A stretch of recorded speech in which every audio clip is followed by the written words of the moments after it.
She's not just tied. She's tied with barbed wire. Please, save my son.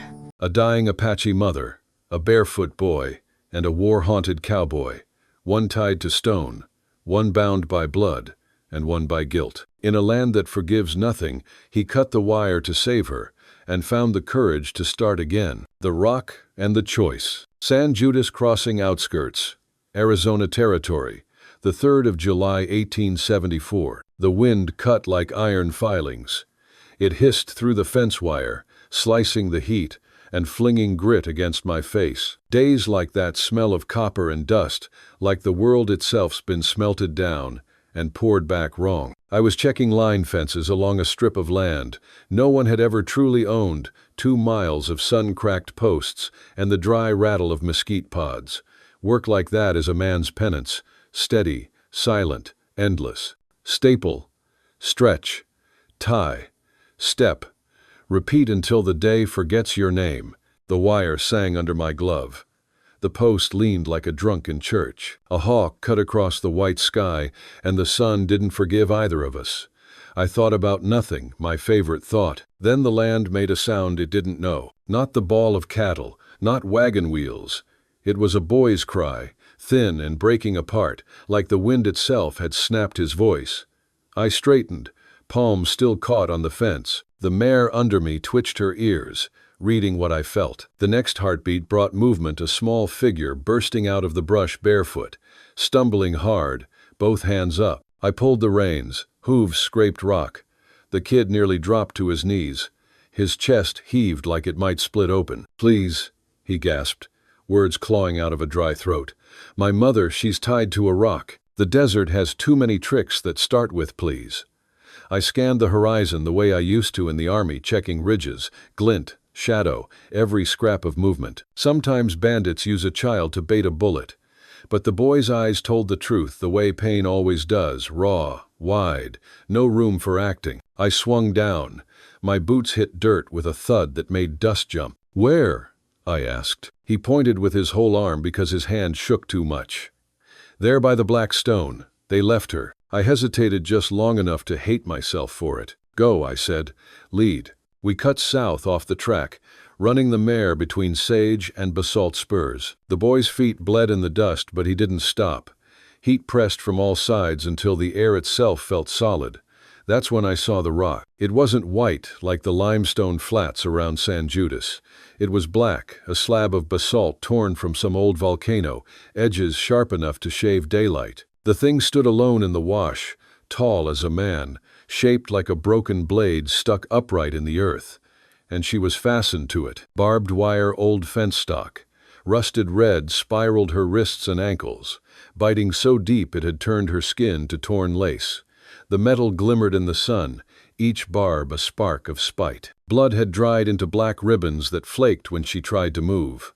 The wire looped her to the rock, pinning her spine against it, forcing her face toward the light she couldn't escape. She was trying to lean away from a fissure at the rock's base, a crack narrow as a hand, but dropping straight into darkness. One wrong sway and she'd fall into it, maybe tear free, maybe vanish whole. The wire hummed when she strained, that cruel metallic laughter men mistake for justice. For a heartbeat I just stood there, the war crawling back through my bones, the memory of men left in traps built by other men who smiled doing it. Then I moved, knife out. The first touch of steel on steel made a sound that still visits me in sleep. The barbs bit my glove. I kept cutting. The smell of rust and blood mixed thick. She didn't cry out. She just turned her head slightly, eyes shut tight, mouth open but voiceless like someone praying without expecting an answer. The last twist snapped. Her body pitched sideways toward the fissure. I caught her before gravity could finish what cruelty began. She was light, too light. If you've ever lifted someone half-starved and heat-struck, you know that terrible hollowness. It feels like holding absence. The boy made a broken sound behind me, something between a sob and a shout. I carried her to the only shade in sight, a mesquite twisted and half-dead, and set her down. The ground shimmered around us, and the air smelled like burned stone. I unslung my canteen, tipped it to her lips. The first water ran down her chin, darkening the dust. The second found its mark. She swallowed small, careful. Her eyelids fluttered open, and for a moment the desert blinked with her. Her eyes were dark, fever-bright, and they found mine. Pride lived there still, behind the pain. A strength you can't beat out of a person no matter how hard you try. I soaked a rag and pressed it to her wrists where the barbs had chewed deep. She flinched, but didn't pull away. The boy knelt beside her, whispering in Apache soft words, quick, like promises meant for her ears only. The tone said love even if I couldn't catch the meaning. I looked back at the basalt. Whoever had done this hadn't been bandits. Bandits take what they want and ride. This was slower, ceremonial almost. Town work, punishment dressed up in decency. I've seen that kind before, men who call their cruelty law because they need a name that lets them sleep. I tore a strip from my sleeve, wrapped her wrists as best I could, then checked the wire embedded in her ankles. Skin peeled when the barbs came out. She hissed air through her teeth but didn't beg. The sound she made wasn't pain, it was defiance. Quiet and solid. The boy's stomach growled loud enough to echo. I broke a piece of hardtack, softened it with a little water, handed it to him, then another to her. Only after they ate did I take a bite myself. The boy noticed the order. They always do. Overhead, 2 buzzards drew lazy rings in the heat, waiting on the outcome. I glanced at the horizon empty for now and made the decision that would unmake my peace. We can't stay, I said. There's a canyon north, water, shade. You walk until you can't, then I'll carry you. Her lips cracked open. Enough, water, she rasped. Slow. Slow's the only way, I said. I draped my blanket over her shoulders. The boy slipped under her arm, small but determined, his shoulder pressed to her ribs. I led them away from the basalt, boots crunching in rhythm with the boy's bare feet.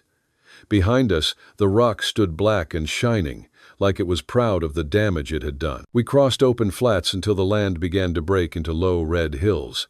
By late afternoon, the air turned heavier, full of that copper smell before sundown. My head kept counting things, how many rounds I had left, how much water, how long before those who'd done this came back to check. The canyon mouth showed itself near dusk, a slit of shadow and thin sound of water. I helped her down the slope, her steps trembling but stubborn. At the bottom, a clear stream ran shallow between cottonwoods. The boy dropped to his knees, scooping water too fast. I caught his shoulder. Slow, I said. Sip. Breathe. Sip again. Too much will kill you faster than thirst. He nodded, mimicking my movements. The woman watched, then followed, her hands shaking but steadying with each swallow. We made a small camp under a rock shelf where the smoke could hide. I set a rabbit snare while there was still light and built a fire the size of my fist. She sat close enough to feel it but not claim it. Her boy leaned against her side, finally quiet. When the flames found rhythm, she spoke for the first time that wasn't a gasp. You, soldier? She asked. Was, I said. The word fell heavy, no room for more. She studied me, then nodded once understanding more than I'd given her. The boy looked between us. You fight bad men? I fought men, I said. Some bad, some not. War don't sort them right. He frowned, thinking that over, then curled up and slept. Night settled. Coyotes started their talk far off. I kept my revolver near, the fire low, the shadows long. The woman watched me from across the flame eyes, not trusting yet, but seeing. The barbed wire had left deep wreaths of wounds around her wrists, the flesh swollen and angry. I wondered if she'd ever stop feeling those rings even after they healed. I told myself I'd see them safe through the night and be gone come morning. I lied, but I didn't know it yet. If you enjoy the story, hit that subscribe button right away. And if you don't, then just hit the like button anyway to keep more Wild West love stories coming. Toward dawn, the fire died to red eyes. I sat with my back to the stone wall, listening to the water talk to itself. The boy stirred, muttered something in his sleep. The woman dozed with her head against her knees, her breath finally even. The canyon smelled of wet ash and sage. It smelled like something trying hard to live. I hadn't smelled that in years. I realized then that I'd stopped being alone the moment I cut those wires. When the first light touched the stream, I stood, checked the traps, brought back a rabbit. She watched me work, knife flashing, movement clean, no waste. Her eyes followed every stroke, not with fear but curiosity. When I handed the meat to her, she took it like a soldier receiving orders. Later, as the sun found us again, I caught sight of tracks in the mud above the canyon, 5 horses, moving careful, one heavier than the rest. They were coming. I poured sand over the fire and turned to her. "We move north," I said. "Timber'll hide us better. You ride. I walk." She hesitated, pride warring with pain, then gave a short nod. The boy climbed behind her on the mare. I took the lead, rifle loose, heart steadier than it had any right to be. We left the canyon behind, the smell of rust and basilic dust fading with the distance, and rode into the thin blue of morning, where a man either earns his soul back or loses the last piece of it he's got left. Water, shade, and rules. The canyon spit us out at first light. The land north of there rolled in folds, rock ribs, and cactus spines, the kind of country that keeps its secrets by eating men. We followed a dry creek bed until the sun leaned heavy again, then found a slit between 2 bluffs where the air still remembered what shade meant. "Box Canyon," I told the boy, though he didn't ask. "Only fools and ghosts walk here on purpose." He looked up at me, serious as a judge. "Which are we?" "Both, I reckon." We made camp by a spring that bubbled weakly out of the rock. The water smelled of copper and moss, a blessing in a world that mostly smelled like death. I filled the canteen twice, then handed it to her. She drank slow, careful, eyes on me the whole time. The rope burns on her wrists had gone the color of bruised plums. I'd packed them with pine sap the night before. She hadn't complained then, and she didn't now. When she finished, she gave the canteen to the boy before taking another sip herself.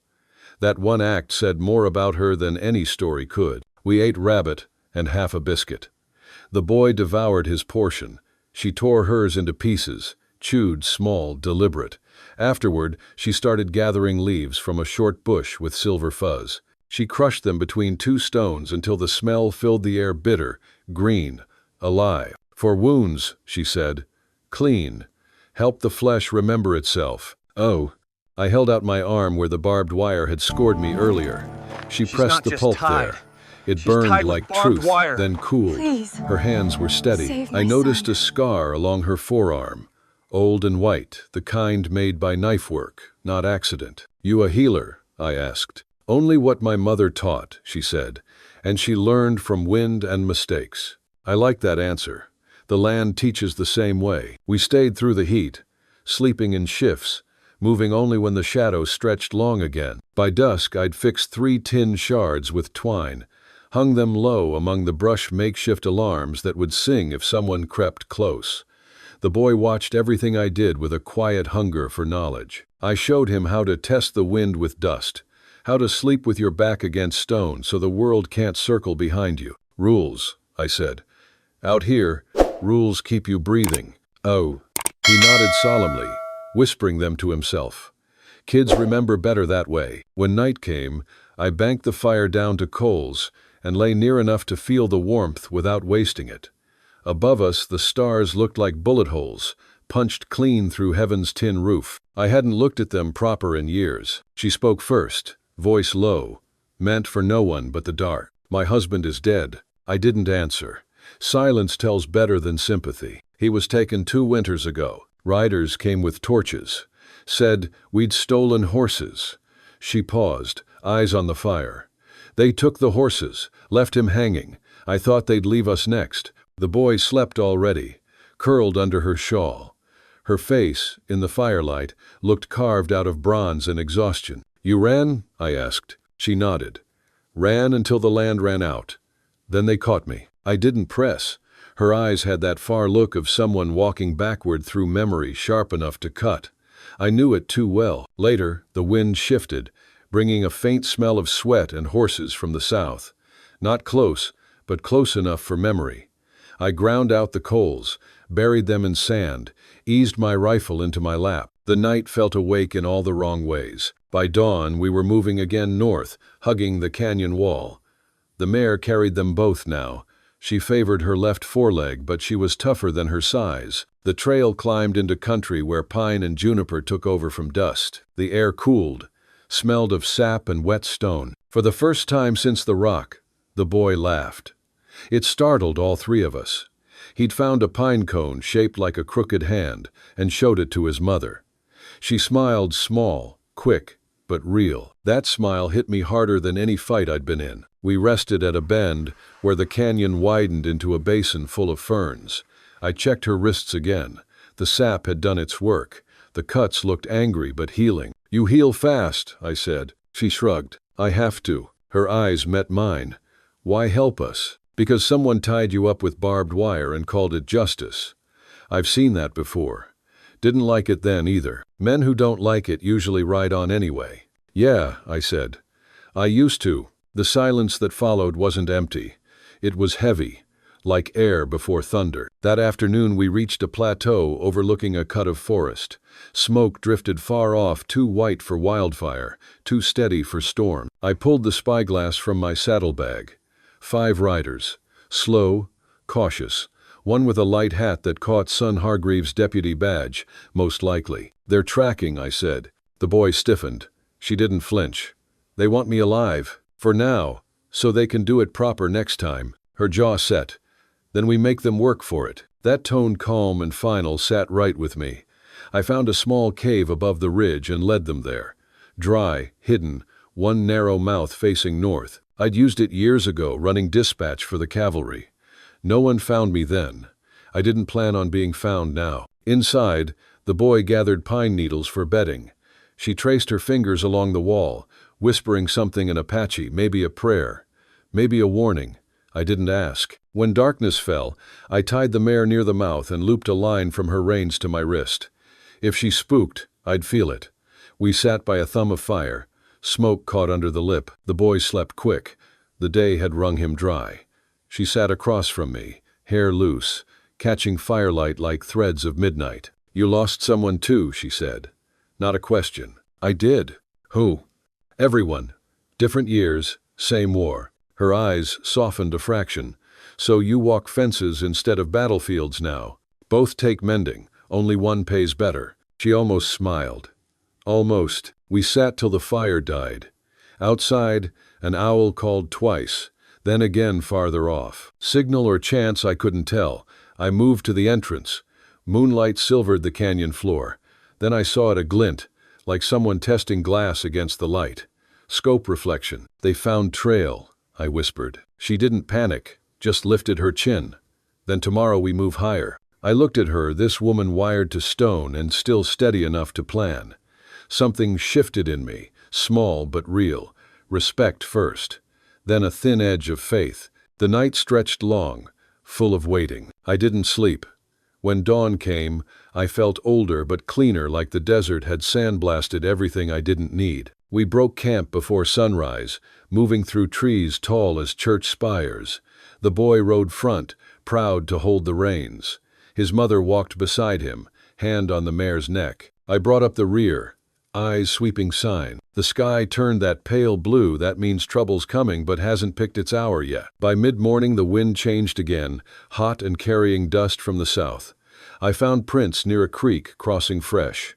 Hoof iron from Prescott Smithy. That meant law. We veered east into rougher country where the trail vanished among red stone spires. She stumbled once on loose gravel. I caught her arm. Her pulse kicked against my hand like a trapped bird. She didn't pull away. "Careful," I said. "I've walked worse ground." "Yeah," I murmured. "But not with a boy to carry." "You though." At noon we stopped beneath a ledge to rest the mare. She unpacked her pouch, mixing crushed leaves with ash and water.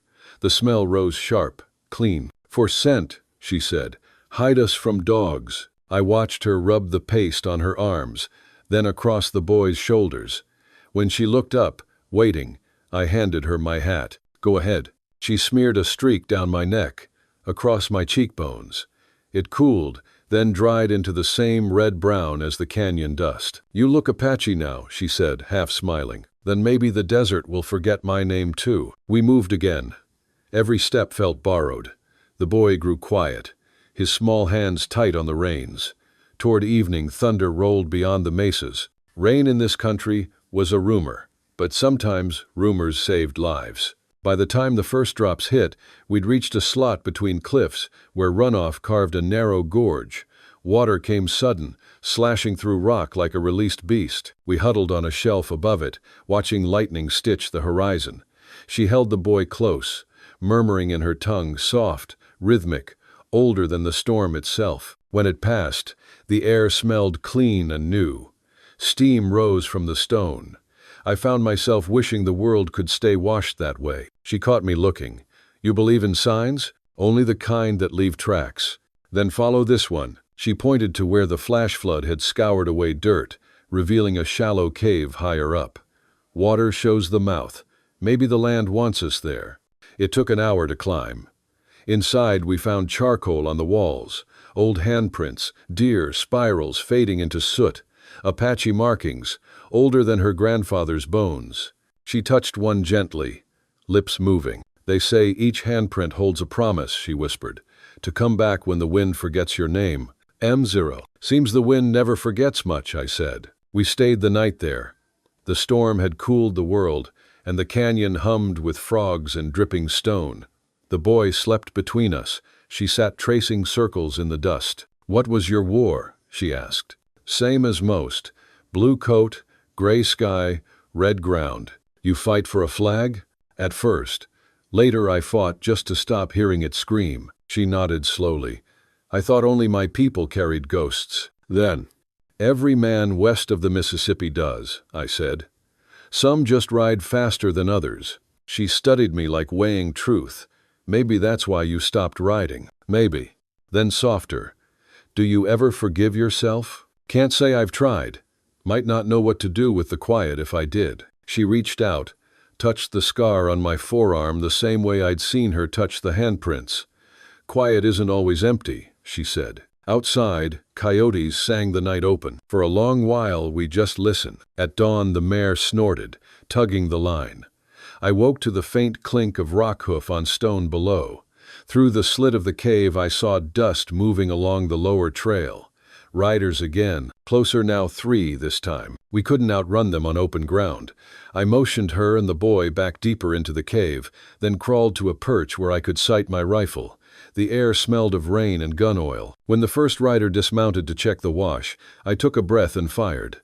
The shot cracked through the canyon, echo chasing itself down the walls. The man dropped. The others wheeled, shouting. Bullets sparked off rock near my head. I rolled aside, chambered another round. She pulled the boy flat against the wall, whispering for him not to breathe loud. The second rider flanked left, trying for height. I sighted and fired again, missed. But the ricochet screamed close enough to send him ducking. Then silence. The worst kind. A moment later a voice floated up Hargreaves' drawl, lazy as ever. Cole Walker. You in there, boy? You hand her over and I'll forget the rest. Ain't no sense dying for another man's property. Property. That word burned worse than the wire. I waited till he edged into view, a pale hat, that brass badge flashing. One clean shot took the badge instead of his heart, tore it off his chest like judgment. Next one ain't for decoration, I called. He swore, ducked back. You're already dead, Walker. Just ain't laid down yet. The echoes faded. We waited, still as carved rock. When I finally looked at her, she was gripping the boy's hand, eyes steady. You didn't have to shoot, she said quietly. Yeah, I answered, but sometimes mercy sounds too much like surrender. We stayed hidden till dusk. When I checked again, the riders were gone or pretending to be. Either way, the message was sent. That night we didn't light a fire. The cave was dark but for starlight crawling through cracks. The boy slept heavy. The day had spent him. I sat near the entrance, rifle across my knees. She came up beside me, a blanket around her shoulders. They'll come back, she said. I know. You'll fight again. I always do. Ode. She looked out at the horizon where lightning still blinked faint in the distance. The land doesn't end fighting. It just waits for new names to bury. Then we'll give it quiet ones, I said. She smiled real this time. You talk like a man who's done running. Guess I'm learning from you. For a while neither of us spoke. The wind slid through the canyon, carrying sage and gunpowder. I thought of how strange it was, two souls from different wars, both hiding in the same wound of the earth, both trying to start over without saying so. When dawn came, she woke me with a touch on the shoulder. "Time to move," she whispered. "Where?" "Where water runs cold and men forget names." We saddled up. The boy clung to her waist, half asleep, the sun not yet clear of the ridge. As we rode out, I looked back once at the cave, those ancient handprints catching the first light. Maybe promises to keep. The land ahead rolled open, green edges showing after the rain. Far off, the cry of an eagle cut the morning. She turned in the saddle, eyes finding mine. "We're not free yet," she said. "No," I answered. "But we're breathing." Sometimes that's enough to start again. If you like Wild West love stories or Wild West stories, drop a bunch of 1 second and your place in the comments for the Wild West Love channel. Tell me where you're listening from so I don't feel so alone out here. Pine Country Oath. The trees started showing themselves like ghosts coming back from the dirt. Ponderosa, tall and red, their bark peeling in plates that smelled faintly of vanilla when the sun warmed them. The first real trees I'd seen in weeks. We climbed slow through the timber. The air thinned, cooler, sweet with sap. Every sound was sharper, the snap of twigs, the horses breathing, my own heartbeat counting miles instead of hours. Jays scolded us like old men with nothing better to do. A squirrel ran the long spine of a deadfall and vanished down its hollow like a thought a man isn't ready to have. By midday we reached a plateau where the wind moved clean.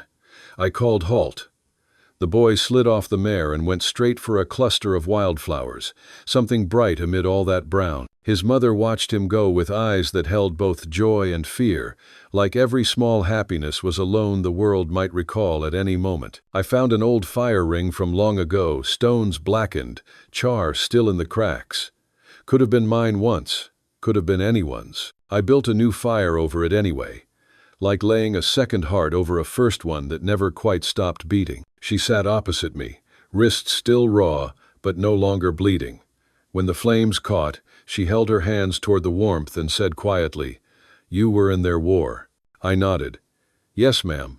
Both kinds, the one with flags and the one without." "Leo, what do you mean?" "The one with flags ends when they say it does. The other keeps following you home." She looked at me a long time, then said, "Then maybe this is all one war, and none of us ever left it." The truth of that sat between us, smoking slow. Later, I taught the boy how to clean the rifle. He handled it serious, like I'd handed him a piece of thunder. His mother frowned, but didn't stop him. "He must learn," she said finally, half to herself. "The world does not wait for children." He looked up.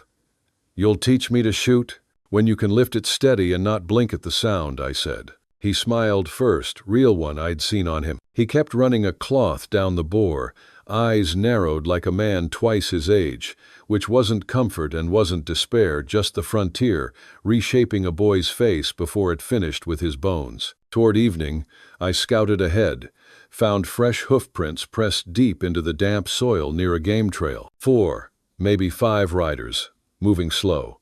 Same group. They'd skirted the ridge and were closing in from the west. The prince told stories. The lead horse heavy on the left front, a rider with a lazy seat, a smaller animal dragging a hind toe tired or lame. The silvered scuff of a spur rowel marked a rock, someone careless or confident enough to ride wide. When I came back, Nalin was humming something low, a song with no words. The boy slept curled beside her. That humming filled the space between breath and memory and made both hurt less. "They're closer," I said. Her hands stilled. "How long?" "Maybe a day, less if they push." She nodded, eyes on the fire.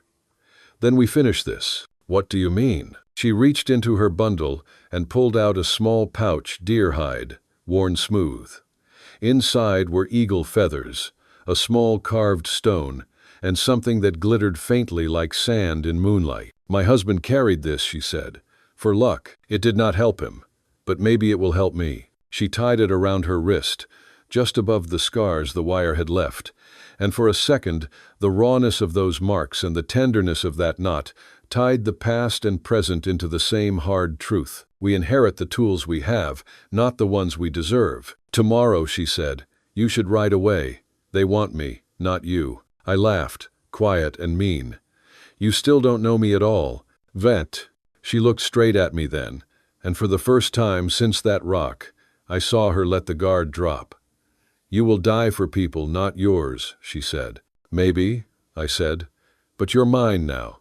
Like it or not. She turned back to the fire. That is not how my people speak of belonging. I ain't your people, I said. And maybe that's the point. I didn't say the rest that belonging out here is less about blood and more about who stands when the bullets come. Night fell heavy. I set traps along the lower path stones balanced, a thin wire looped through them. Nothing fancy, but noise enough to warn us. Then I took first watch. The fire burned down slow. Her breathing fell into rhythm with the wind. I sat against a tree and stared at the stars until they blurred and ran like lantern oil. When the boy woke for water, I asked, "You afraid?" He shook his head, though his lip trembled.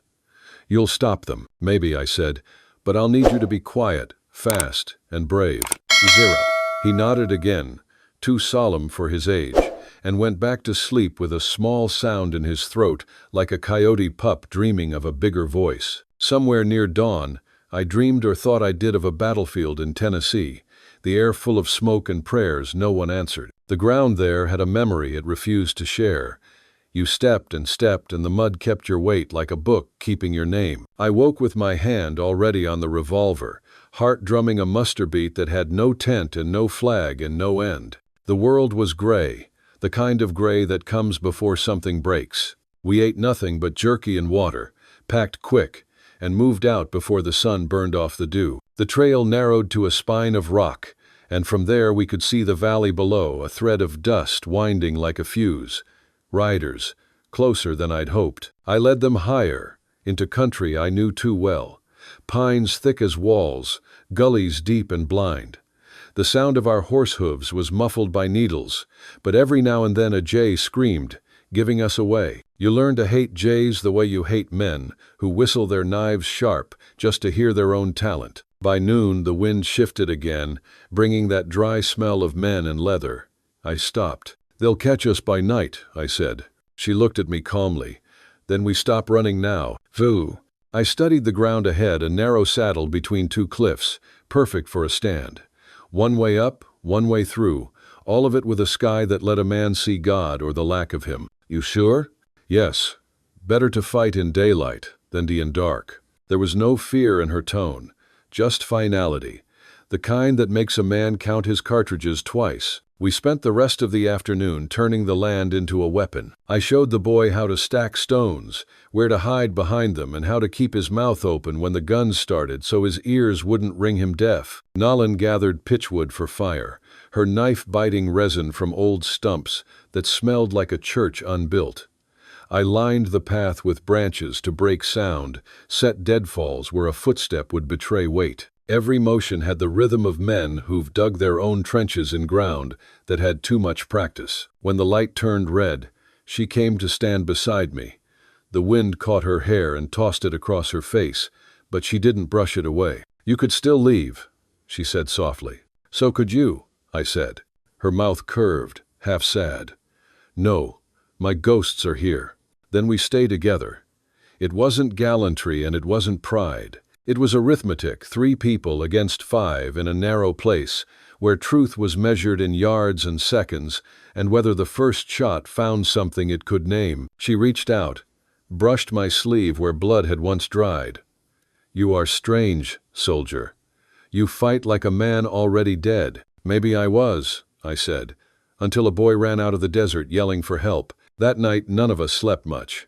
The boy dozed between us, head on her lap. I cleaned the rifle by feel, oiled it, loaded 6, checked 6 more in the belt, set 3 cartridges aside for a thing I hoped not to need. The mare stood with one hip cocked, eyes on us, breathing slow. An animal's patience outlasts a man's in ways that shame and save him both. Sometime after midnight she said quietly, "If you fall, I will not let them take you. I will burn you myself." I looked at her and knew she meant it as respect.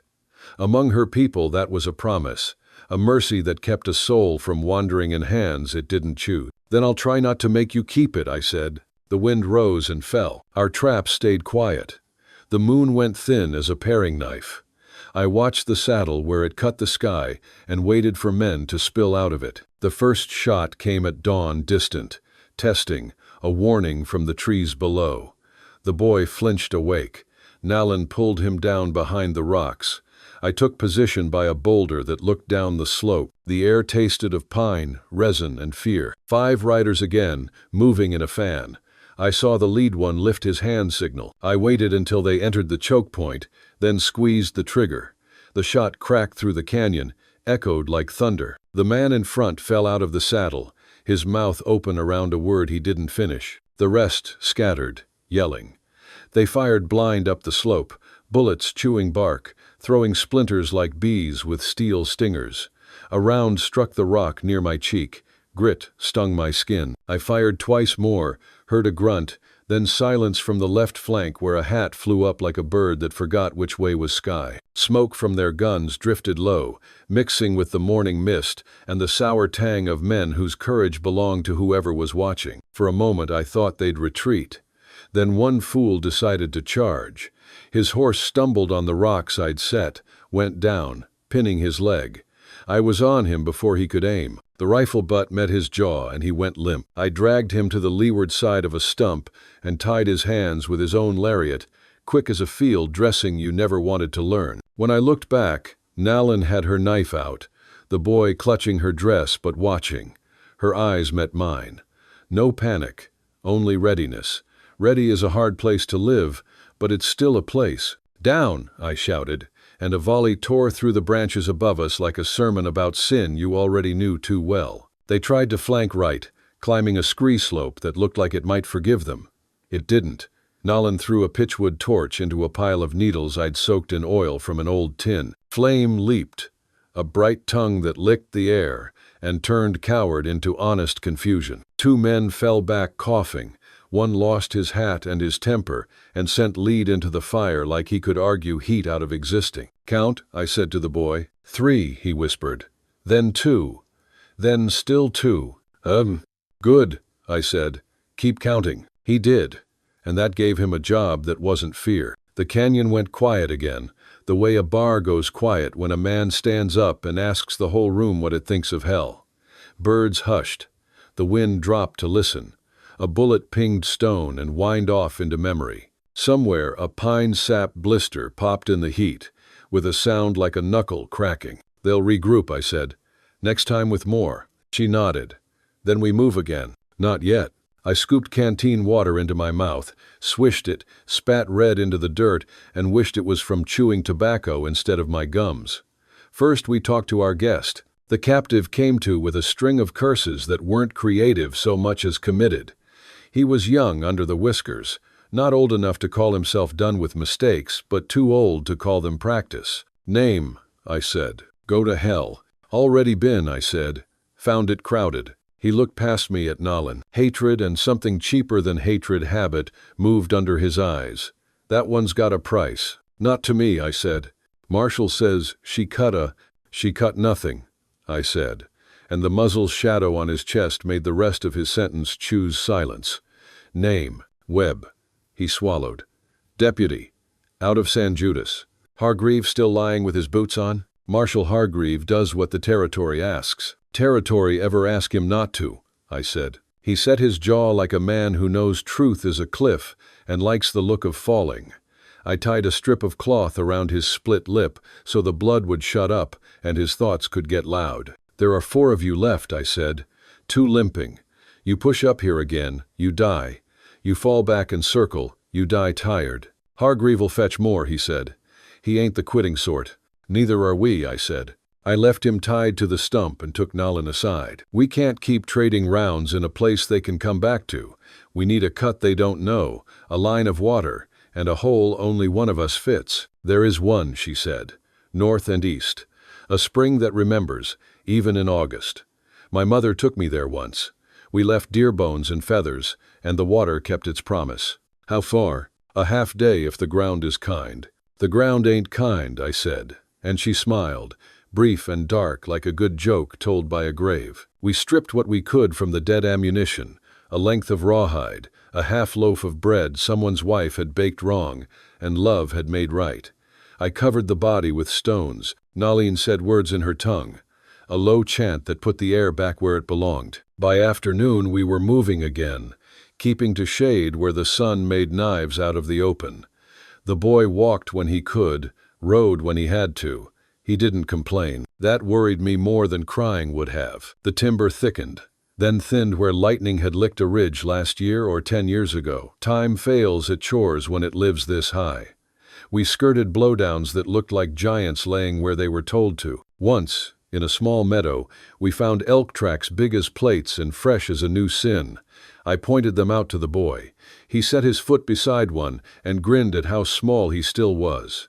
That seemed right somehow. A world where elk still dwarfed a child was a world we might yet deserve. When the light went gold and the shadows stretched long enough to touch their own toes, we found the spring. It welled from a seam in the rock and fell into a bowl the color of a deep bruise. Watercress clung to the edges like a promise half kept. Someone had built a low cairn beside it and tucked feathers and small stones into the cracks like words rung into a bell and left there to cool. Nalin knelt and dipped her hands, not drinking, just feeling the cold. She closed her eyes, and the tightness I'd seen in her jaw since the rock loosened a fraction. She took water and touched it to the boy's forehead, then mine, then her own. "For seeing," she said. "For seeing what?" the boy asked. "What is coming," she said, "and what we choose to be when it arrives." We watered the mare. I filled canteens, then cleaned the rifle again because a man who has tasks he can do is not a man ready to break. When the first stars came, we built a small fire behind a shoulder of rock where its light could not betray us. Smoke climbed slow and considerate. "Teach me the oath," I said. She looked up. "What oath?" "The one you carry in your pouch." "It is not words," she said. "It is a way to stand." "Show me." She stood, the fire on her face, the night on her hair. She raised her right hand, palm open to the pines, then faced east and bowed her head, then west, then north, then south. The boy watched with eyes that made the world slower. "You say, I will be water where the land is cruel. I will be stone where the water lies. Then you promise to leave more than you take." I stood, clumsy in my own height, and did as she did. "I will be water where the land is cruel," I said. "I will be stone where the water lies." Again," she said, her voice not unkind. I said it again, and this time it fit in my chest like a key in a lock that had always been there. She stepped close. "Now you say the part that makes it yours." I looked at the boy, at the mare, at the rifle, at the spring that had seen more oaths than men who kept them. "I will stand between this child and the men who hunt him. I will stand between his mother and any rope the world throws. I will take the first shot and the last one, if that is what it costs." She searched my face like a scout reading sign. "And if the cost is your peace?" "Peace, and I haven't been introduced proper," I said. "Maybe this is my chance." She lifted her hand, hesitated, and then set her palm to my chest, just for a heartbeat. "Then hear me," she said, and her voice changed, not louder, but older. "If you fall for us, I will carry your name to the water each winter so it will not be forgotten. If I fall, you will take my boy north when the cottonwoods turn. You will show him where the elk step. You will teach him to leave more than he takes." I swallowed. The night felt like a church with no roof. "I swear it," I said. "Say it to the water." "I swear it," I said to the spring, and the spring didn't argue. The boy stood and copied us, his small hand open, his head bowing with a solemnity that had nothing to do with age. "I will be quiet when men are near," he said, inventing his own verse. "I will be fast when my mother says run.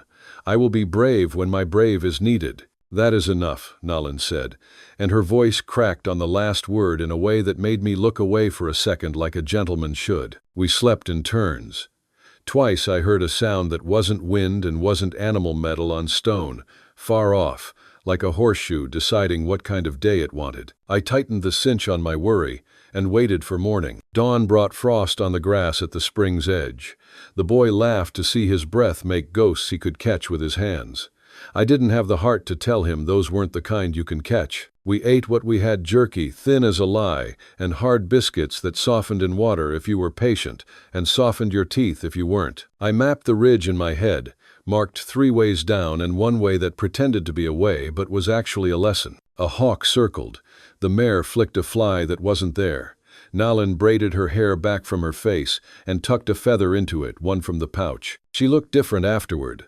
Not prettier, not fiercer, just more like the person the world had been trying to talk her into being since birth. "It is time," she said. "For what?" "To stop being chased," she said. "To become the place where the chase ends." "Here?" She shook her head. "Close. There is a split rock north of this spring, 2 stones leaning like teeth. Beyond it the ground narrows and the wind has a voice. We will make our stand there if they come. If they do not, we will plant something small and watch it try." "Plant what?" "Juniper," she said. "They live with little and grow despite it." We moved before the sun topped the firs. The split rock stood where she said, 2 pillars with a wedge of sky between them, the earth pinched and funneled. We set our line behind it, low and mean. I showed the boy how to sight along the rock without showing his whole foolish head.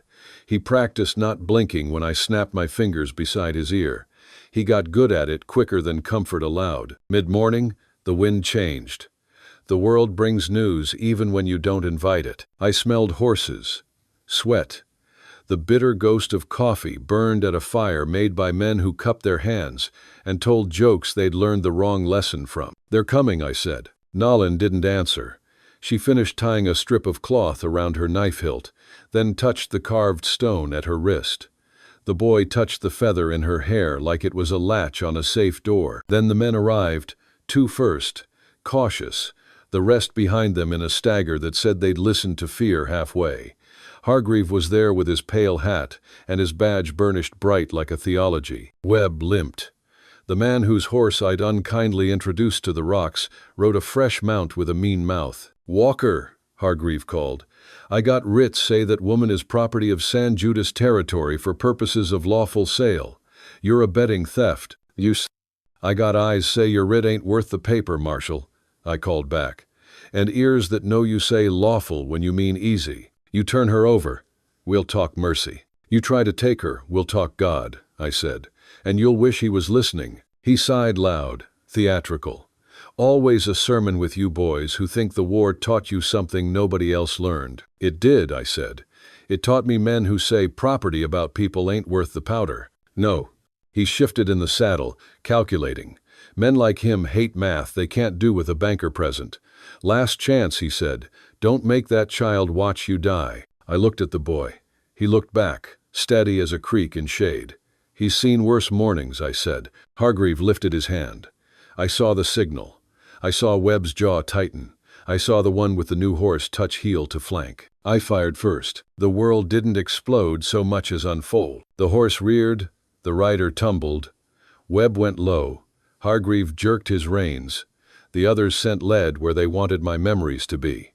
Splinters, smoke, echoes. Nalin moved like a shadow with edges. Her knife, a letter she was writing to the air. The boy lay flat and did not scream, which was the bravest thing I saw all day. 2 tried to come through the gap at once and discovered physics had opinions. They jammed, cursed, shoved. I put a round between them that made room for a third who decided room was overrated and dove for the wrong cover. He didn't get back up. Hargreave fired with the calm of a man who expected the world to tilt toward him. It didn't. A chip of rock bit my cheekbone and ran blood into my mouth that tasted like old pennies and new decisions. "Down!"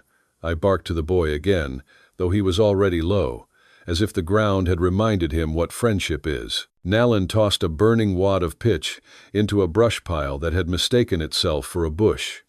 Fire leaped, hot and immediate, smoke blowing into their faces by the trick of a wind that had chosen a side. Webb coughed, swore, and I saw his eyes clear enough to show a man and not just a uniform. He hesitated. In that small pause, a decade of a life he might have had flickered and went out. "Webb," Hargreave shouted. "Left! Take the left!" Webb didn't move left. He moved nowhere. Then he lowered his gun. Hargreave noticed too late. He wheeled to bark an order, and I put a bullet through the pale brim he loved like a mirror. The hat flew. The badge flashed. He ducked and shot low, catching my thigh, a grazing kiss that smarted honest. I answered with one that took his shoulder and spun him on the saddle like a man turning to ask his past why it hadn't written sooner. Silence hit like a bell struck hard. When the smoke thinned, 3 of them were down for certain. 1 crawled. Hargreave lay on his back, staring at the blue between needles like it was too pretty for him. Webb sat with his gun in his lap and his head in his hands, a posture I'd learned in church and trenches both. "Enough," Nolan said, and the word carried past her teeth in a way that made even the wind adjust. I stood, slow. My leg hurt in a way that argued, but Payne and I are old bartenders who know who gets the last pour. I stepped down to Hargreave. He watched my shadow go over him. "Arrest me," he said, bloody grin. "Make it official." "You ain't the sort that looks good in irons," I said. "You're the sort that looks good in a story told to men who like their lies loud." "Kill me then," he said. I thought about mercy. I thought about the boy and the wire and the word property. "No," I said. "You're going to ride back down and report the truth." 5 men went up the ridge and came down fewer. There wasn't a woman to sell. There was a family to leave alone. "No," he spat pink. "And if I don't, then I'll be water where the land is cruel," I said. "And I'll be stone where the water lies. Either way, you'll meet me again." He stared, trying to decide if he'd just been threatened or baptized. "You talk nonsense. It's the only sense that sticks," I said. I took his pistol and his badge. Webb helped him up without being asked. They mounted ragged, less brave, more human. Hargreave looked back once at Nolan and the boy. Then he rode. The others followed, the sound of their hooves like a door closing halfway. We didn't cheer. People who've been alive long enough know better than to applause a day that could still change its mind. Nolan went to the boy, checked him head to toe with hands that shook only after they were done being useful. I sat on a rock and let the pain talk itself hoarse. The mare came and put her chin on my shoulder, which is an honor no man deserves and every man needs. "Is it finished?" the boy asked. "Nothing's ever finished," I said. "But this part is quieter. We buried the dead ours to bury, because leaving men to the birds makes the birds mean." Nolan sang. It was not a lament and not a blessing, something in between that the pines understood. When the sun lowered, we went back to the spring. We washed blood from skin and bark from hair. The water ran red for a while, then remembered itself. I cupped my hands and drank and felt my insides recognize something they had been thirsty for that wasn't water. As the light turned to honey and then to smoke, Nolan brought 3 small juniper starts from a pocket of damp earth where they'd been hiding under moss, unlikely and stubborn. She set one beside the cairn, one near the lip of the pool, and handed one to me. "Plant it," she said. "Here?" "Here," she said. "Where you spoke your oath." I dug with my hands, the dirt cold and clean. The little roots took the ground the way a promise takes a heart tentative, then firm when no one pulls back. I pressed soil around it and set a small stone to keep the wind from talking it into leaving. "What now?" I asked. "Now," she said, "we learn the rules of staying instead of the rules of running." "What are they?" She looked at the boy, at the trees, at the line of mountains turning purple like bruises healing. "Work, water, watchfulness. And when strangers come, ask their names before you ask their business." "That last one's new," I said. "No," she said. "It was always the first law. We just forgot." She touched the carved stone at her wrist, then untied it and set it on the cairn. Luck did not help the man who wore it, but perhaps gratitude will help those who come after. Dark came soft. I cleaned the rifle one more time and felt foolish and correct. The boy fell asleep with his hand on the feather in his mother's hair. I took last watch and listened to the spring tell the ground old secrets in a language older than bullets. When the east paled, Nolan stood beside me. We didn't speak for a long while. Then she said, "You are not my people. I know, but you are my vow." I looked at the juniper, at the water, at the path we'd defended and the one we'd choose next. "Then let the pines hear it," I said. "I will be water where the land is cruel. I will be stone where the water lies. I will stand between you and what hunts you until the hunt forgets your name." "The land remembers," she said. "Then let it remember us standing," I said. The sun rose. Birds started their small arguments with morning. Somewhere far off, a hammer struck an anvil, and a town tried to wake up into something worth keeping. We saddled slow. The boy fed the junipers a handful of water from the spring, careful as a priest. We didn't ride away like men who'd won. We walked into pine country like people who had chosen, and that was heavier and better both.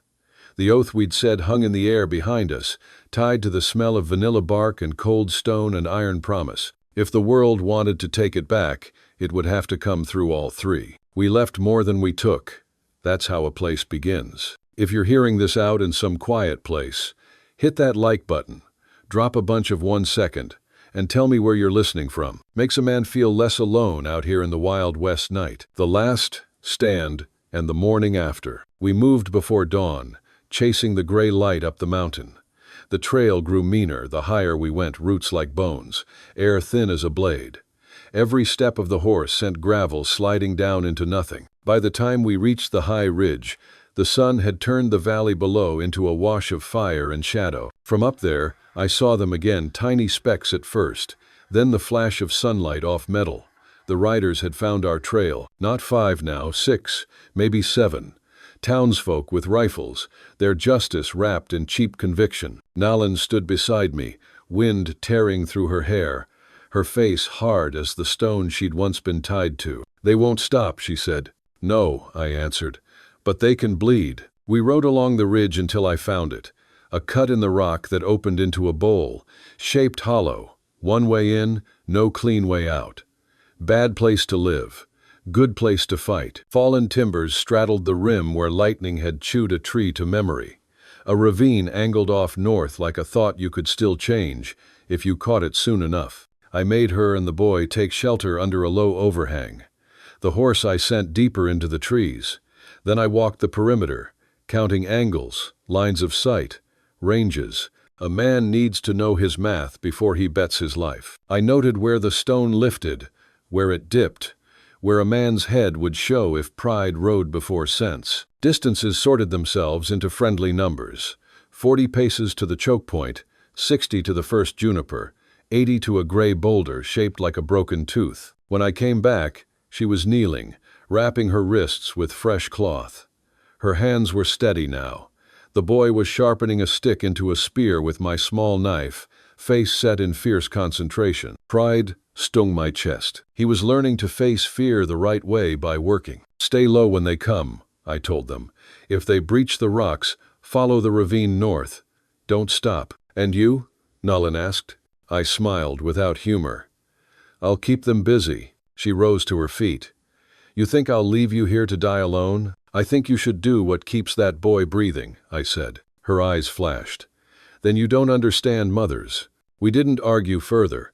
The time for talk had passed. I took a strip of oiled rag and wiped the rifle's throat clean, then touched a match to a twist of pitch and smoke, not flame, lay along the ground the way a dog lies at a man's feet, when the man is the only truth it owns. By mid-morning, dust bloomed on the trail below.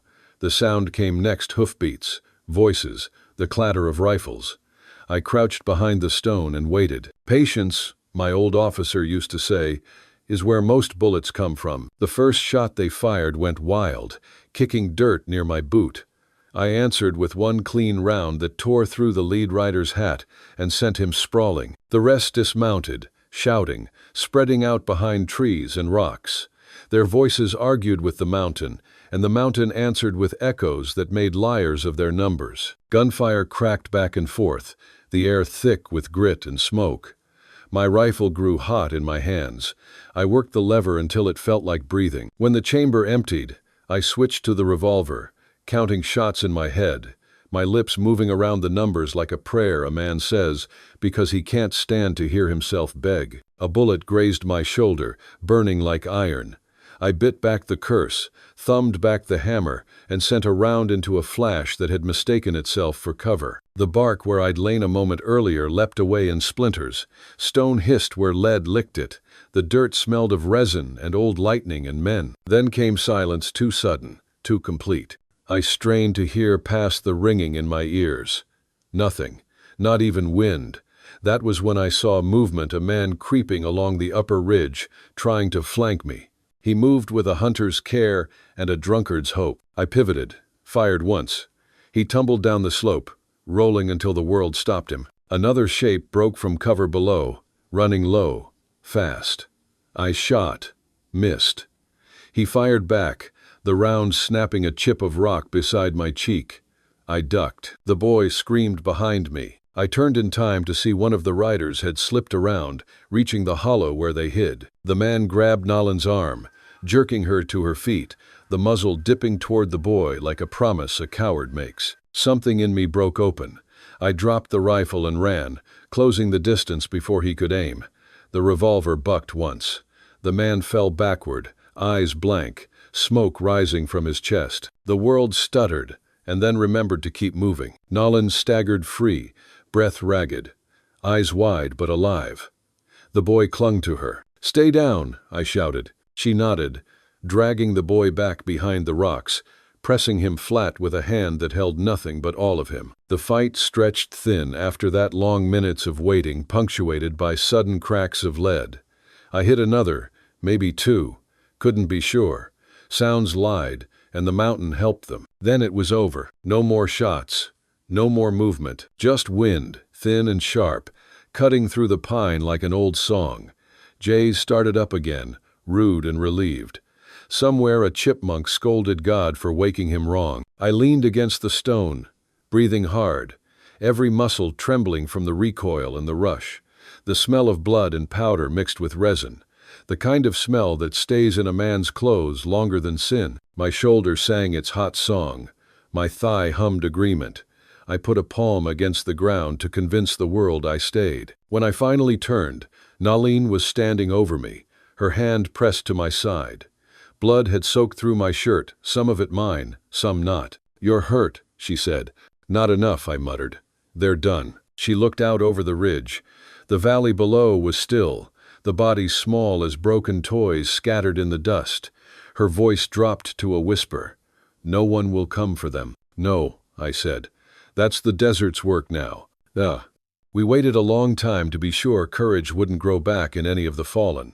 It didn't. Then we started the long arithmetic nobody teaches and everybody learns.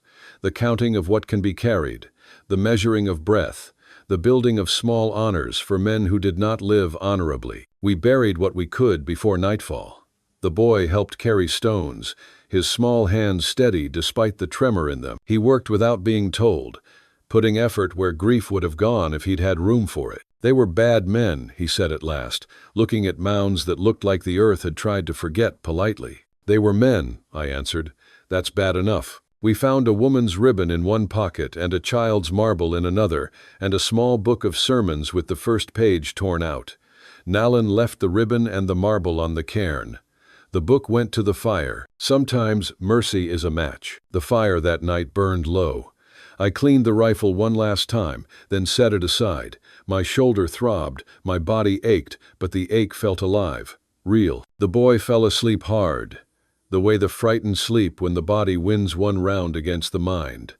The horse cropped grass just beyond the light, as if the world had always been this honest. Nalan sat across from me, the boy asleep beside her.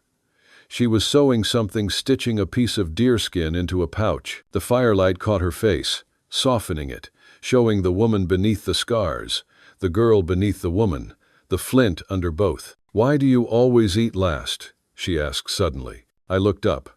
"Habit, I guess. Soldiers learn to feed the living before themselves." She smiled, small and tired. "Then you are still a soldier." "Not anymore," I said. "Just a man who forgot how to quit." She set down her work, crossed the space between us, and knelt beside me. Her hand brushed the bandage on my arm. "You saved my life twice. 3 times counting the rock," I said. Her eyes met mine. "Then maybe I save yours now." She leaned in, pressing her forehead to mine for the briefest second. It wasn't a kiss. It was a truce. 2 survivors admitting they'd run out of places to hide from each other. Her breath smelled faintly of pine tea and stubbornness. Mine smelled like whiskey I hadn't had. Outside, the night wind changed. It carried the scent of rain. The fire shifted its talk to a lower register. I told my bones to hold what they could until morning. I don't know when sleep took me.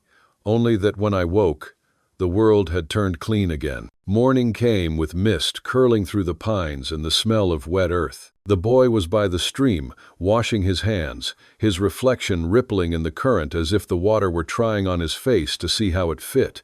Blue jays jumped branch to branch, gossiping. The sky wore its early light like a new shirt. Nalin stood near him, her hair loose, her face calm. When she turned to me, I saw something I hadn't seen before: peace, small and fragile, but real. The kind of peace that arrives with damp, leaves quietly when the sun gets ideas, and yet teaches you how mornings should taste. I rose slow, my body complaining in half a dozen dialects, and joined them by the water. The sun broke through in slanted beams, catching droplets on the leaves like sparks. My shoulder ached in time with my heartbeat. The bandage held. The world held with it. The boy looked up. "Can we stay here?" I glanced at Nalin. She was watching me, waiting for the answer I hadn't known I'd been carrying. "Maybe," I said, "if the land will have us." She smiled faintly.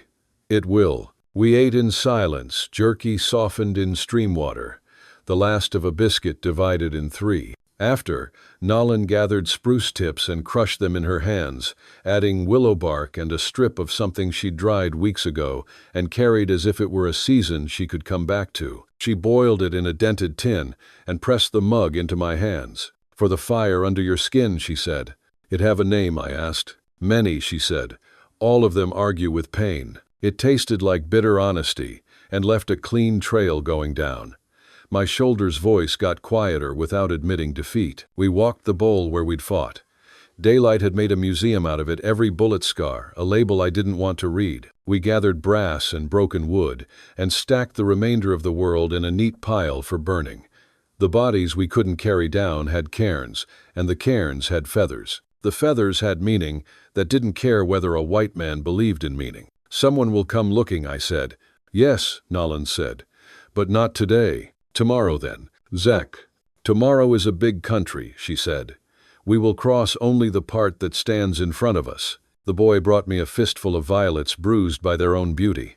"For the place to remember," he said. I tucked them under a stone where dew collected. It seemed right that something small should get to choose the last word. We cleaned weapons, then didn't speak of weapons. We spoke of water where it ran, where it pretended to, of timber where it stood, where it fell drunk, of wind how it drew a map when men forgot how. We spoke of a garden, foolish and necessary, of a lean-to facing east, of a place to hang a kettle, of a tree with a low branch where a child could learn that height isn't power, just a better view of how far the ground is. Before noon, we went down a ways to look for sign. Not pursuit, just the kind of sign towns make when they decide a story is over because they said so. We found none. The road wore yesterday like a coat it didn't like. Back at the stream, Nalin soaked fresh bandages and bound my shoulder with a care that would have made a priest reconsider his job. The boy sat close, working a length of gut into a line for fishing, his tongue peeking out with each knot. "Name this place," he said suddenly. "It has names," Nalin said. "It has many," I agreed, "but a man can carry only so many names before they start to argue in his pocket." The boy grinned. "Then carry one." We looked at the bowl, at the ridge that had held, at the ravine that had given us a way to stay, at the cairns and the violets and the water that kept insisting on being itself. "Juniper Hollow," I said at last. Nalin considered it, not the word so much as what the word asked us to do. "Hollow remembers," she said. "Juniper endures." "Seems a fit," I said. We cut 2 saplings and set them as corner posts where the ground liked the idea of square. The boy held each upright while I tamped dirt with a rock. The sound felt like nails in wood and vows into air. I etched a crosshatch mark in the bark, not because I believed in ownings, but because people wandering need to know which parts of the world are being minded with care. "Rules," I said, "half to the boy and half to the sky. No stealing water. No drawing guns inside the square. No lying where supper is served. No man eats twice before a woman eats once." Nalin's mouth twitched. "And a woman?" "She eats when she wants," I said. "That's the first law." The boy laughed, bright and not afraid of hearing himself. The sound climbed the pines and didn't come back in pieces. I found I was jealous of how easy he made it look. We strung a line between two boughs and hung our wet cloths.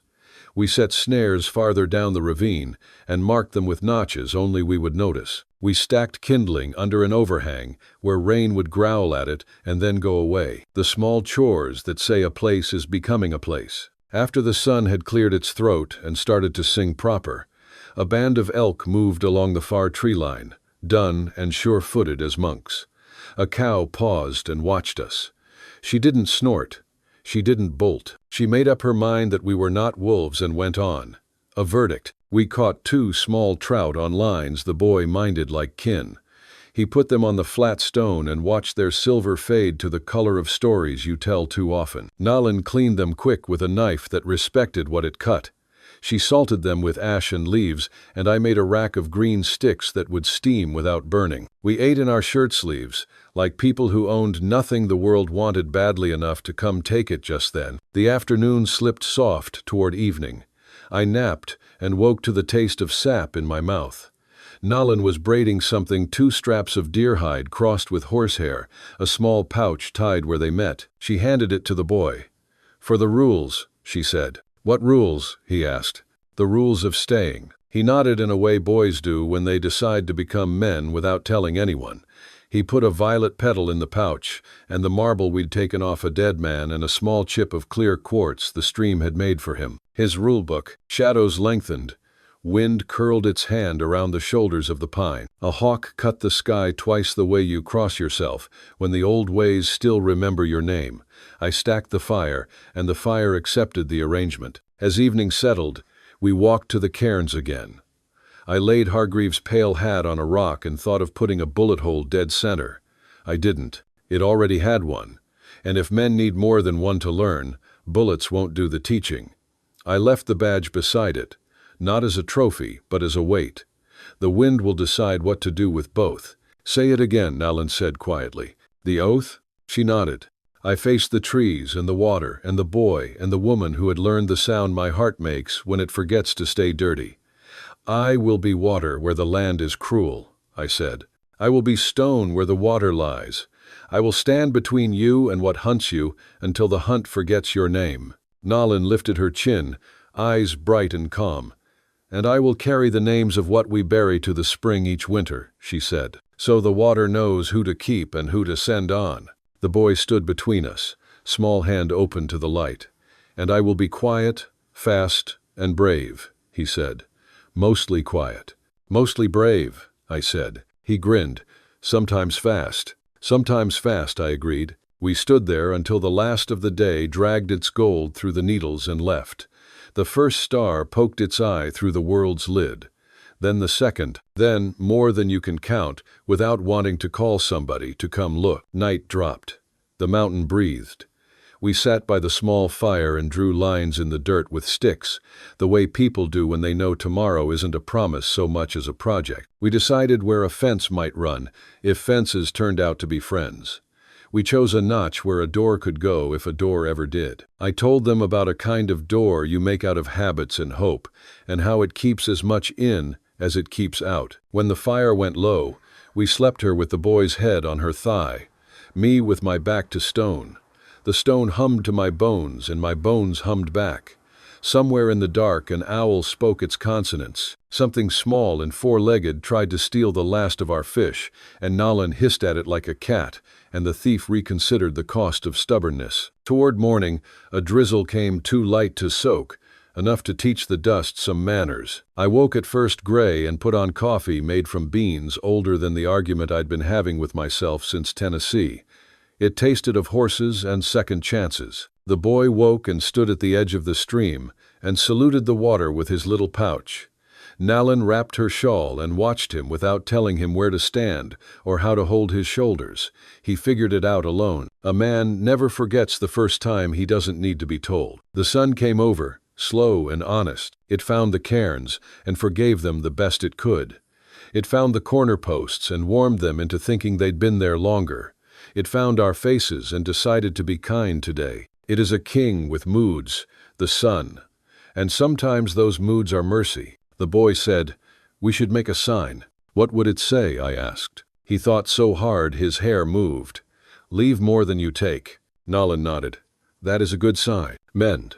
I carved it into the bark of a downed log where rain and time could argue it smooth and then be defeated by memory. The letters looked like they belonged to a language still being invented, which seemed right. We were inventing people to speak it. By full morning, the valley below had burned its mist away, and the road wore a heat shimmer like armor. No riders, no dust, no sound but the day assembling itself. Maybe they're done, the boy said. No such thing, I said, but maybe they're busy elsewhere. Nolan met my eyes. We use the time they give. We do, I said. So we did. We dragged a dozen dead limbs to make a windbreak. We stacked stones around the small fire pit. We rigged a simple shelf in the overhang for herbs that would keep us the winter we hadn't earned yet. I cut 2 more posts and a lintel. The boy set a small stone each time the hatchet fell, as if to weigh the sound correctly. Nolan marked 4 points around the hollow with sage and ash. When she finished, the place breathed different, less like a wound, more like a scar willing to tell the truth. Near noon, we sat under the shade we'd made and ate bread she'd coaxed out of ground, corn she'd carried like a secret. We salted it with laughter we didn't plan. The wind turned and smelled of far rain. A hawk's shadow crossed us, slow. We forgot to flinch. Can we stay here? The boy asked again, not as a request this time, but as a way to test the shape of the world with his tongue. We can, I said. For how long? He asked. Until the water changes its mind, Nolan said. Until the land says that's enough, I said. He was quiet. And if men come again, then we will remember how to be water and how to be stone, Nolan said. And how to be fast, he added, smiling at his own rule. And brave, I said. He nodded, solemn as a church with no roof. Mostly brave. We rose. The day had work in it still. A man learns the difference between killing time and time killing him when he starts putting cedar shavings where a floor might want to be. And just like that, the question that had chased me through every mile of desert, what a man does when he's got no one left, found its answer. He stays. He builds. He begins again. The ridge kept its counsel. The stream told the same story over and over and never got bored. The junipers adjusted their small green to the light and decided to try. The cairns didn't move and the wind moved around them the way love moves around the things it cannot undo. We set our tools where we could find them tomorrow. We set our backs to each other so the world wouldn't circle behind us in the night. We set our rules where the boy could reach them. We set our names low so the land could step over if it needed to. Juniper Hollow, I said to the trees, to the water, to the air that had carried too much gunpowder and not enough bread. The trees listened. The water agreed. The air said nothing, which is how it says yes. If you're watching on TV, don't hesitate, grab your phone and hit subscribe to my channel so you'll never miss out on our amazing characters. Home under the pines. By the time the rain stopped, the world had changed its skin. The air smelled new, like iron and pine sap, like the earth itself had decided to start over. Low cloud clung to the ridge and frayed on the black teeth of the firs. The kind of morning that rewrites a man's ledger without asking permission. We walked north all morning, our boots sinking in mud, our breath small clouds in the chill. The boy led the mare by its reins, proud of the duty. Nolan walked beside me, quiet but no longer guarded. Her wrists had healed to pale scars that caught the light like silver thread. The wire had left its mark, but it didn't own the story anymore. By midday, the trees began to thin. Through the mist, I saw a valley stretch open, a low bowl of green tucked between ridges, a stream cutting through the center. And there, half hidden under a leaning pine, stood a cabin. The roof sagged, one shutter missing, but the chimney still stood. Smoke-black halo around the mouth, like the last song a house sings when it forgets the words. I felt something in my chest shift, recognition, maybe. I knew this place, I said. Used to be a scout station, long time back. The boy's eyes lit. Can it be ours? I looked at Nalin. She said nothing, just ran her hand along the rough timber, reading the grain like a palm line. Finally, she nodded. If we mend it with our hands, then yes, it can be ours. We set to work. The hours passed in the kind of rhythm that makes time honest. Saw, hammer, carry, rest. The shed coughed up tools with more history than teeth. A hand adze whose handle had dried into a twist. A rust-scabbed draw knife still sharp in its truth. A sack of square nails sleeping in mouse, chewed burlap. I patched the roof with old shingles pried from the shed, replacing the worst with boards split from a fallen cedar, using wedges that remembered their job. Nolan cleared the hearth and built a new fire, coaxing flame with cedar bark and patience, then scrubbed soot from the stone until it looked ready to forgive. The boy fetched stones from the stream, stacking them like a small fortress, his tongue peeking out as he counted. 1 for water, 1 for bread, 1 for sleep. He made a law of 3s, and the day obeyed. By evening, smoke rose steady from the chimney, thin but proud. The smell drifted through the valley, a signal to no one but the land itself. Someone lives here again. The pines answered with a soft hiss. A blue grouse strutted at the edge of the meadow, decided we weren't weather, and went on with its important business of being a bird. That night we sat near the fire, each of us wrapped in quiet. The boy leaned against my arm, half asleep, while Nolan sewed a blanket from old fabric she'd found in a trunk shirt pieces, faded calico, a square of some man's Sunday collar that had outlived his Sundays. Every stitch was careful, a promise written in thread. Outside, the wind sighed through the trees, no longer a threat, just the sound of the world breathing. The roof ticked as it learned the difference between rain and silence. After a while she said, "You could still leave." "Well," I looked at her across the firelight. "Could, yes, but I won't." Her eyes searched mine. "Why?" "Because I'm tired of walking away from things that need keeping," I said. She smiled faintly. Then maybe the desert finally gave something back. I didn't answer. Sometimes silence does it better. The boy's breath deepened and steadied. The mare stamped once in the lean-to and settled. The fire found its slow voice and told the stones good stories. We worked the days that followed into weeks. The cabin took shape the way healing does, slow, uneven, full of small victories.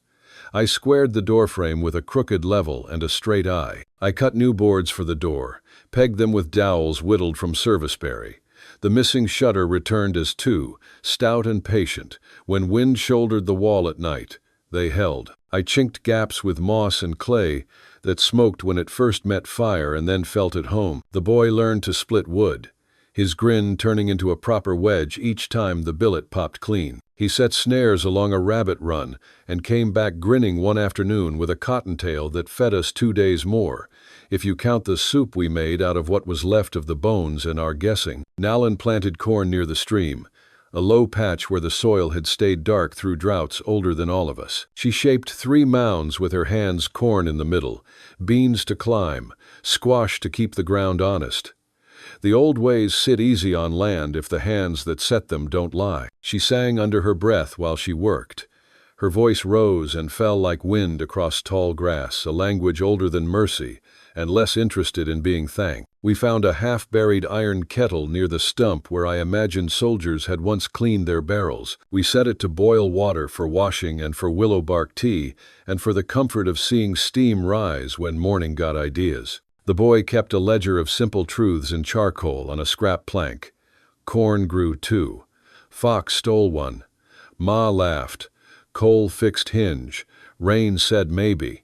Each day had its job list. Sweep ashes, carry water, mend a harness stitch, hang strips of meat in the smoke, set trout lines in the deep bend, read tracks that cross the garden fence, doe and fawn, neighbor to no one. The kind of living that shuts the door on ghosts because hands are busy and daylight is short and supper shows its face only to those who ask without impatience.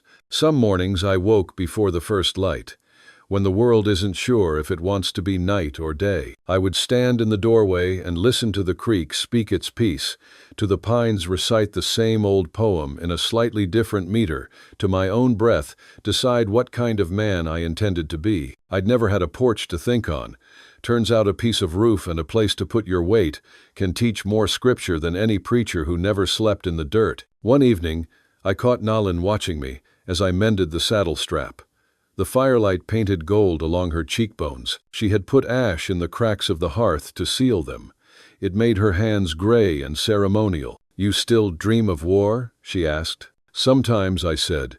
"But they fade faster now." She nodded. "Good.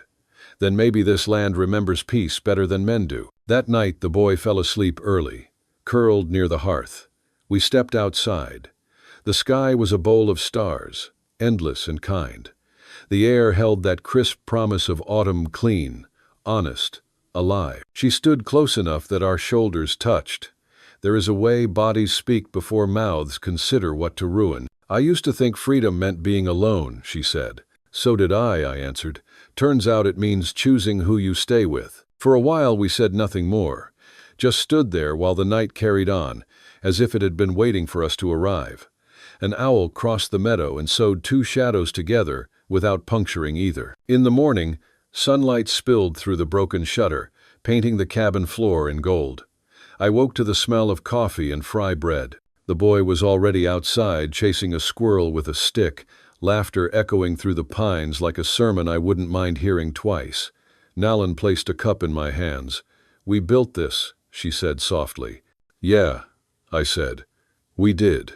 And for the first time in a long life of drifting, I realized the road ahead didn't need to go anywhere at all. The journey was here in this small valley, in the crackle of the fire, in the quiet way she looked at me when she thought I wasn't watching.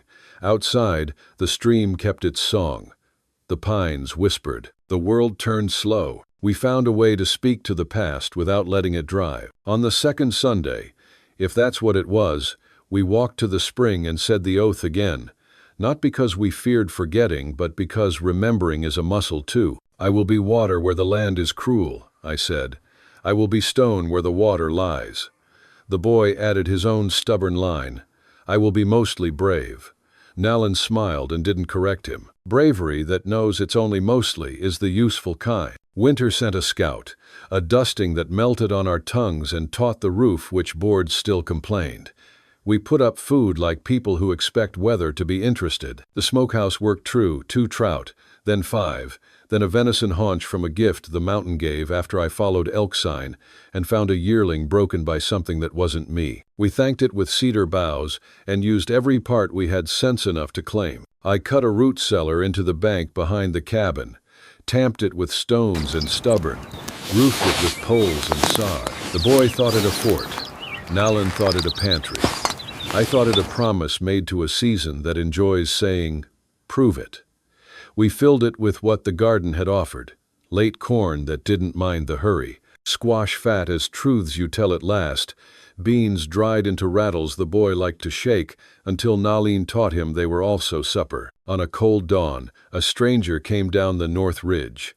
He wore a coat the color of roads and a beard that had lost the argument with its owner. He raised an empty hand and called from far enough to show he knew how to be a guest. "Name's Luther Pike," he said when I got within hearing that wouldn't give the wind too much to add. "Traplin across the other side." His eyes ticked to the chimney, the garden, the boy on the stoop with a stick like a scepter he didn't know how to misuse yet. "Didn't think anyone claimed this bowl," he said. "Claim is a big word," I said. "We're staying under it for now." He nodded. "Staying's the only claim that holds." He traded us lamp wicks for a sack of beans and news for none. Said San Judas was quieter since a marshalling went bad. Said a man named Hargreave had ridden out with more pride than blood and come back with neither. He watched my face when he said it. I watched his watch me. "You'll want to keep your corners tight," he said, and I knew he meant fences and not fences both. "There's talk of a company from downriver buying water on paper. Paper's a crueler rope than steel. Goes round the neck just as quick and makes the body do the hanging. Water here runs in a straight tongue," I said. "Doesn't much care for paper. Paper don't ask what water likes," he said, not unkind. He showed the boy how to set a figure 4 deadfall and showed Nalin a way to twist willow into a basket that loves the weight it carries. He refused to step inside, not from insult but from respect for walls that didn't yet know how to hold strangers. He left us a tin of bear grease and took a hatful of our corn smut, "Best mushroom the Lord ever hid in plain sight," he said, and stood at the ridge with his hat in his hands like a man at a grave that didn't demand tears. "You got good bones here," he said. "Make 'em into a house that remembers." After he left, we set a sign the boy had carved into a flattened slab of fur. He'd practiced the letters with a stick in sand until the words looked like themselves. We set it where the trail enters the bowl. Leave more than you take. Ask names before business. No guns inside the door. He added a fourth,